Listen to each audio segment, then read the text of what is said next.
Derrière ces portes logiquement interdites au public, notre caméra s'y est glissée. Des couloirs, des escaliers, encore des escaliers, un vrai labyrinthe pour arriver à la salle d'étude des collections. Ici, on répertorie les œuvres, une opération primordiale garant de l'identité de l'objet. On va utiliser de l'encre de Chine, qui est un produit qui est réversible, et donc soit de l'encre de Chine blanche, soit de l'encre de Chine noire, en fonction de la couleur, en fin de compte, de l'objet. Donc c'est un travail qui est très minutieux, parce qu'il faut écrire les numéros de manière suffisamment lisible pour que nous, derrière la conservation, on puisse retrouver facilement les objets, mais il faut en même temps que ce ne soit pas de manière trop conséquente sur l'objet. Direction maintenant un lieu secret. Les réserves. Aucune image ne sera prise de cette pièce par mesure de sécurité.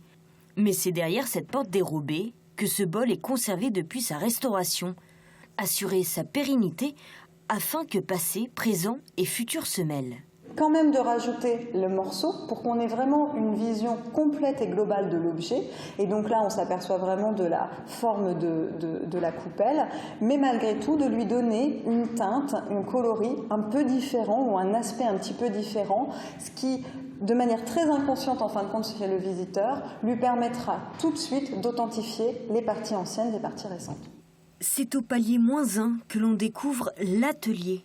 Menuiserie, peinture et électricité, une équipe multifonction pour répondre aux besoins.